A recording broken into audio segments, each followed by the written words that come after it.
Hey friends, tonight we are making green chili chicken, a delicious weeknight meal that you can make and that's easy to put together. I think you're gonna love it. Now this will be the inaugural episode of the Rotisserie chicken files. Most people, when they get rotisserie chicken, they cut away the main part, the leg, the breast, thighs, and then they're really not sure what to do with it. What I wanna do is, with each new episode, I'll show you how to make a new dish where once the main parts are taken away, you do not waste any part of the chicken. I'm gonna get down to what's left, and that's what we're gonna use for our green chicken chili.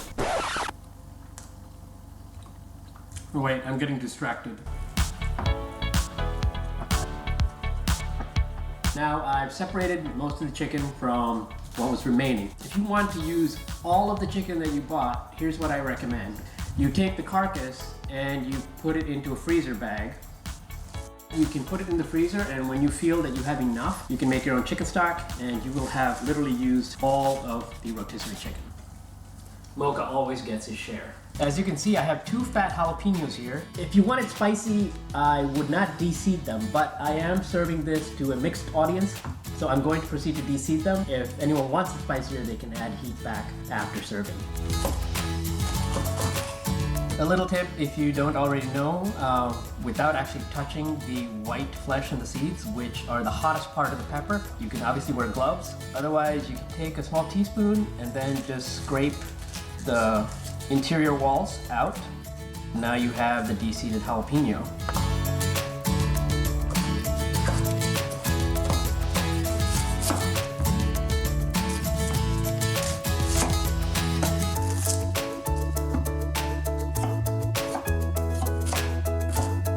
What makes this chicken chili a green chicken chili? For starters, you're using actual green chili peppers like the jalapeno. If you want it spicier, you can use serrano instead of ground dried red peppers. The other thing is you're using a base of a salsa verde. That is typically made with tomatillos. I could make everything from scratch here, roast the tomatillos, peel the skin, puree it. Tonight it's all about an easy weeknight meal that I'm using rotisserie chicken, trying to whip this together. So I have here a salsa verde that I got from the grocery store. Just be sure when you are searching the grocery store that you see a salsa verde made with tomatillos. You want to read the ingredients. Sometimes you will have some products that is just straight up green chilies without any tomatillos. So let's talk beans. I'm using here white bean, specifically Great Northern bean. You can also use butter beans, which are lima beans, navy beans, or cannelloni beans. I tend to avoid red kidney beans because for certain people it can cause a stomach upset. There's also no shame in using canned beans. Remember, this is about convenience and having a quick meal ready to go. Okay, here's the semi-controversial part about this green chicken chili. Not everyone likes cilantro, but I love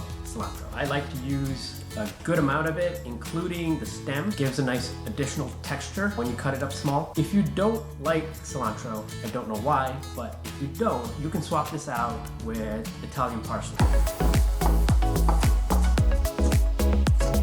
We're gonna get our pot nice and hot, and after that we're gonna start with a little bit of oil. We are going to start by sauteing the onions that we cut. Onions have gotten soft and some of them are starting to brown. So now we're gonna add our jalapenos. We're gonna saute this for a little bit. We want to get the jalapenos softened up before proceeding to the next step. In with the chicken. In with the chicken stock. Salsa verde with tomatillo. Granulated garlic. Another situation where we have strong opinions. I actually think the liquid in the canned beans helps add to the thickness of the soup, so I'm gonna keep it and drain the whole can.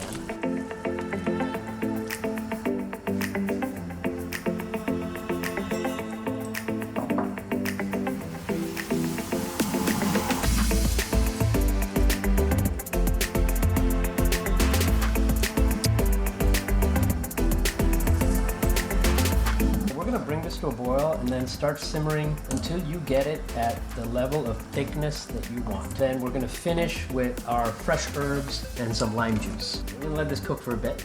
Oh, it smells so good. Now, before we do the final 2 steps of adding in the cilantro and lime, what I want to do is the all-important salt test. Salting is probably the most important part because that's what's going to bring out all the flavors, so you want to be perfectly salted as much as possible.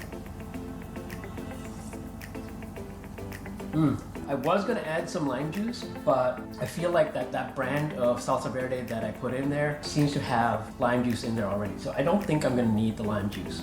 But that is something you'll wanna taste test, and if whatever brand of the salsa verde you're using doesn't have enough citrus in there, then that's something you can add at the end.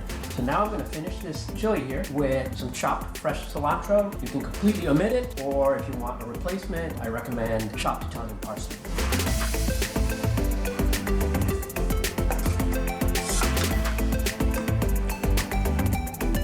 Okay, as the saying goes, the proof isn't in the pudding, the proof is in eating the pudding. And so let's give this a ride.